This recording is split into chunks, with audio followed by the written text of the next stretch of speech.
پہلا کام آپ کرتے ہیں planning, determining organisational goals and a means for achieving them, کہ بھی آپ کی آرگنائزیشن جو بھی ہے، گھر ہے آپ کا، آپ کی اپنی فرم ہے، کمپنی ہے، یا آپ کا کوئی ویسے ہی اپنے دوستوں کی ٹیم بنائی ہوئی ہے، تو وہ جو مقصد ہے جس کے لیے آپ نے یہ سب کچھ بنایا تھا، تو اس کے لیے پھر باقاعدہ آپ اس کے لیے پلان بناتے ہیں، آج ہی اس کو ایسے کریں گے۔ آؤٹ کم، کہ اس کا پھر رزلٹ بھی آپ دیکھتے ہیں کہ organisations usually have larger profits, benefit and faster growth، کہ مقصد تو یہی ہوتا ہے نا کہ آپ کو، چلو اگر آپ بزنس کر رہے ہیں تو پروفٹ بھی آئے، اگر آپ بزنس نہیں کر رہے صرف لوگوں کی سروسز ہی کر رہے ہیں تو سروسز بھی ایسی ہوں کہ لوگ خوش ہوں اس میں، بینیفٹ یہی ہوتا ہے نا پھر آپ کا۔ اور پھر فاسٹر گروتھ، کہ آپ یہ بھی کوشش کرتے ہیں کہ جناب یہ چیزیں میری بہتر آتی چلی جائے۔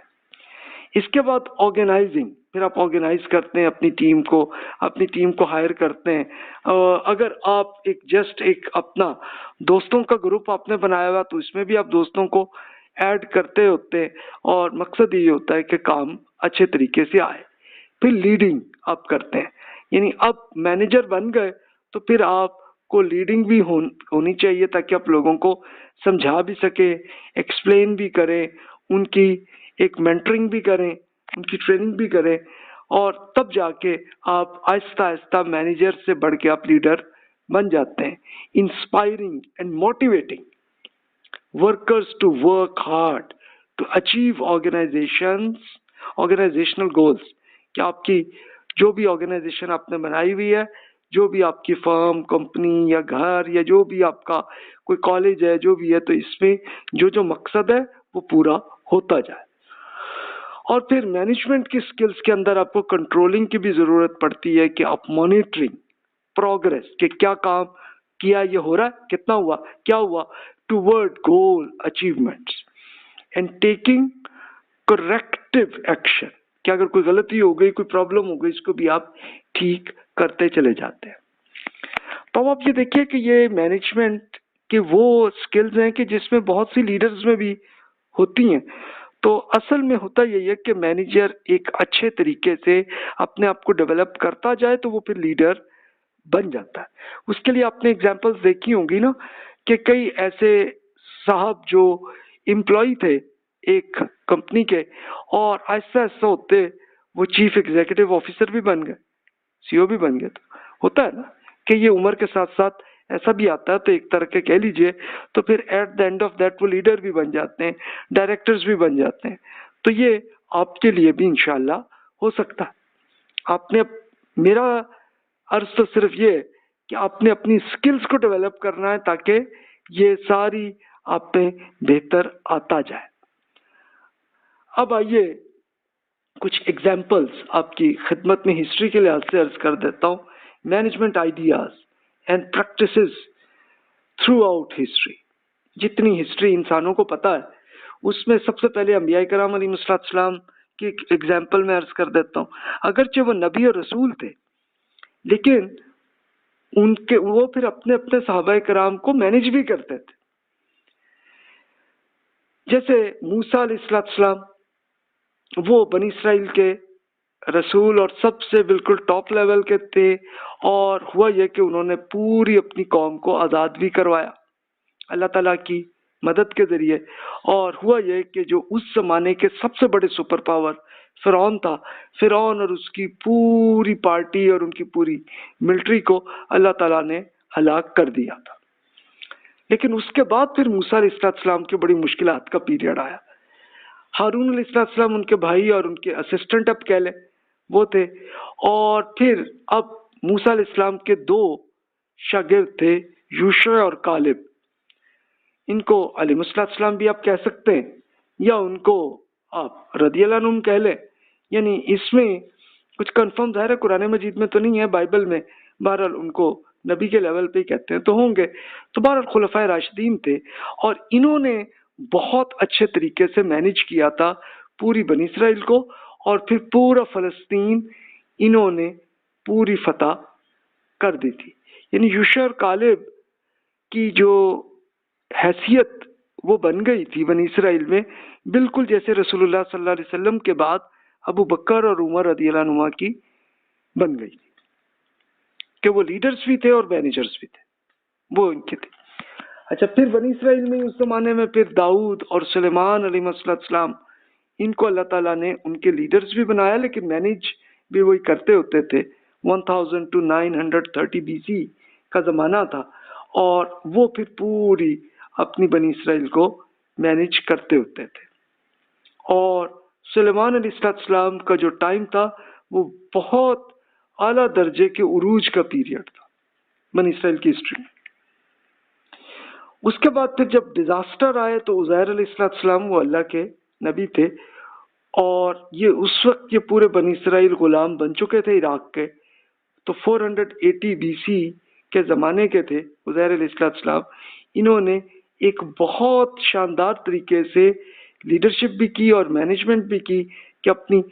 پورے بنی اسرائیل کی ٹریننگ بھی کی، اور وہ لوگ تورات کو بھول چکے تھے لیکن ان کو دوبارہ انہوں نے سکھایا، کہ اللہ کے نبی تھے وہ، تو اس طرح سے وہ سلسلہ ہوا۔ اچھا، اس زمانے کے انبیاء کرام علیہ السلام کے علاوہ عام ایگزامپلز میں دیکھیے تو وہ جیسے مثال کے طور پر آپ یہ سمیرینز کے بہت، جس کو کنٹرولنگ یہ 5000 BC کے زمانے کے تھے، جو ریٹن ریکارڈ کیپنگ جس کا، یعنی انہوں نے ایک بڑا کام یہ کیا کہ کتابیں بہت سے لکھی، قوانین بھی لکھے، اور یہ موسیٰ علیہ السلام کے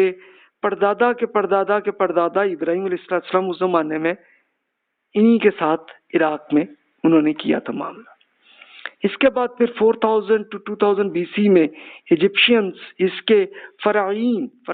یعنی بہت سارے فرعین بنتے رہے، اور فرعون کیا تھا؟ یہ صرف بادشاہ کا ایک ٹائٹل تھا۔ تو انہوں نے بہت اچھی پلاننگ آرگنائز کیا، کنٹرول کیا ہوا تھا، اور کرتے کرتے آپ اس کے لیے ابھی بھی آپ کو سیمپل مل سکتا ہے، آپ دیکھ لیجئے کہ یہ جو احرام انہوں نے بنائے ہیں، اتنی بڑی بڑی بلڈنگز ہیں، اور اصل میں اس کا مقصد کیا ہوتا تھا؟ ان کا خیال یہ تھا کہ جناب ہم مریں گے تو یہاں پہ رہیں گے، اور اس کے اندر پھر ان کے لیے پورا سونا اور بہت کچھ وہ آ جاتا تھا، ان کا خیال یہی تھا، لیکن اللہ تعالیٰ نے تو مار دیا تھا نا انہیں، اب وہ مرتے تھے۔ اچھا، ہوا یہ کہ اس کے بعد ہسٹری میں پھر جب کبھی بھی ایسے کوئی ڈیزاسٹر کے حالات آئے تو کوئی اس وقت ڈاکوؤں کو پتا چلا، وہ کہیں نہ کہیں ان کے یہ احرام کے اندر گھس کے اور وہ سونا نکال کے چلے گئے۔ اور یہ اب ہمارے زمانے میں ہی، یعنی اب سے کوئی 100-150 سال پہلے ہی، جب ایک آپ کی برٹش حضرات کی حکومت ایجپٹ میں بن گئی تھی، تو تب انہوں نے اس کو پورا کیا، تو پھر اندر جا کے فرعونوں کی بہت ساری لاشیں ملی ان کو۔ اچھا، سونا وغیرہ تو سب غائب ہو چکا تھا، لیکن چلو ان کی لاشوں کو لے کے آئے، اور فرعون کو تو کوئی فائدہ نہیں ہوا، لیکن فائدہ آج تک یہ ہو رہا ہے کہ ایجپشنز کو اپنی ٹورزم کے پیسے مل رہے ہیں ان کو، یہ ایک فائدہ۔ تو چلو ایک بڑا انہوں نے آرگنائز کام کیا تھا اس زمانے میں۔ پھر آپ دیکھیے، اچھا اسی فرعون میں سے ایک فرعون تھا کہ جس کا موسیٰ علیہ السلام سے معاملہ چلا تھا، اور اللہ تعالیٰ نے اسے ہلاک کیا تھا، اور قرآن مجید میں یہ بھی بتایا کہ بھی تمہاری لاش کو بھی میں سنبھال کے رکھوں گا تاکہ اگلی نسلوں تک عبرت آتی رہے۔ اور وہ آج بھی آپ چلے جائیے، آپ قاہرہ کے جو میوزیم ہے تو اس میں آپ کو بہت سارے فرعون کی لاشیں ہیں، اور اس میں موسیٰ علیہ السلام والا جو فرعون تھا تو اس کی لاش بھی وہاں اویلیبل ہے۔ اس کی پکچرز تو میں کر چکا ہوں آپ کو قرآن کی اسٹڈیز کے اندر، تو آپ دیکھ سکتے ہیں، ورنہ آپ خود گوگل میں ہی سرچ کر لیں، آپ کو شکلیں مل جائیں گی۔ پھر اور آپ کو ایک کنٹرول کے لیے ایک حمورابی، ایک بادشاہ نے ایک قوانین وہ اویلیبل ہے، اور یہ حمورابی یہ اسی زمانے کئی تھے کہ جو ابراہیم علیہ السلام سے جن کا معاملہ چلا تھا۔ تو ہمیں اصل میں بس یہی ہوتا ہے کہ انہوں نے اس زمانے کے جو قوانین پورے پالیسیز اینڈ پروسیجرز بنائے تھے، آج بھی اویلیبل ہے، آپ دیکھ سکتے ہیں۔ تو یہ کچھ ایگزامپلز ہیں، تو آپ دیکھ سکتے ہیں کہ اس طرح سے مینجمنٹ اس زمانے میں بھی ہوتی رہی ہے، جو اب تک آپ کہہ لیجئے کہ 5000 BC کا مطلب ہے آج سے 7000 سال پرانے زمانے میں بھی یہ ہوتا تھا سلسلہ۔ اب ہم آگے چلتے ہیں، آگے آئیے تو انبیاء کرام علیہ السلام میں آپ کو حضرت عیسیٰ علیہ السلام کے ٹائم مل جائے گا، یہ بالکل جہاں سے آپ کا کیلنڈر شروع ہوتا ہے، اور روایات میں آتا ہے کہ وہ 5 BC میں پیدا ہوئے تھے اور 30 CE میں یعنی 35 سال کی ایج میں ہی اللہ تعالیٰ کے حضور چلے گئے تھے۔ پھر محمد رسول اللہ صلی اللہ علیہ وسلم انہوں نے ایک لیڈنگ بھی کی اور پھر اپنی امت کو انہوں نے اس کو مینیج بھی بہت اچھا کیا۔ اس کی تفصیل آپ کو حدیث میں ملتی ہے، خود قرآن مجید میں بہت تفصیلات ملتی ہیں۔ پھر رسول اللہ صلی اللہ علیہ وسلم جب یہاں سے اللہ تعالیٰ کے حضور جب چلے گئے تو پھر انہی کے صحابہ کرام رضی اللہ عنہم نے خاص طور پر جو 6 صحابہ ہیں انہوں نے بہت اچھا مینیج کیا، ابو بکر، عمر، عثمان، علی، حسن اور معاویہ رضی اللہ عنہم، اور اس کے لیے اور خاص طور پر کہ عثمان، علی اور حسن رضی اللہ عنہم کا ایک پورا کرائسس کا پیریڈ کو انہوں نے بہت شاندار مینیج کیا تھا۔ ابو بکر رضی اللہ عنہ کے زمانے میں بھی کرائسس تھے، انہوں نے مینیج کیا، اور پھر فتوحات میں عمر اور معاویہ رضی اللہ عنہ، اور انہوں نے کس طریقے سے پوری اس زمانے کی 2 سپر پاورز جو زمانے کی تھیں کہ ایک رومن امپائر اور پرشین امپائر، دونوں کو فتح کر کے پھر مینیج بہت اچھا انہوں نے کیا تھا۔ پھر اور شخصیتوں میں آپ دیکھیے تو جیسے یہ کیٹو، جنہوں نے جاب ڈسکرپشنز انہوں نے ایجاد کی تھی، یعنی ہوں گی اس سے پہلے لیکن ان کا ہمیں ایویڈنس سامنے آیا۔ پھر آپ دیکھیے 900 کے الفارابی، ان کی لیڈرشپ ٹریٹس انہوں نے ایک پوری بک اس میں لکھی ہوئی ہے کہ لیڈنگ شپ میں کیا کیا ہونا چاہیے۔ اور پھر 1100 کے بڑے اسکالر غزالی صاحب جو مینیجریل ٹریٹس کہ کیا کیا مینیجر میں کیا کیا صلاحیتیں ہونی چاہیے، انہوں نے بہت اچھی بکس اس میں لکھی ہوئی ہیں۔ اور اب ہسٹری کے لیکچرز اب سن چکے ہیں تو میں نے وہ عرض کیا تھا کہ غزالی صاحب اس زمانے کے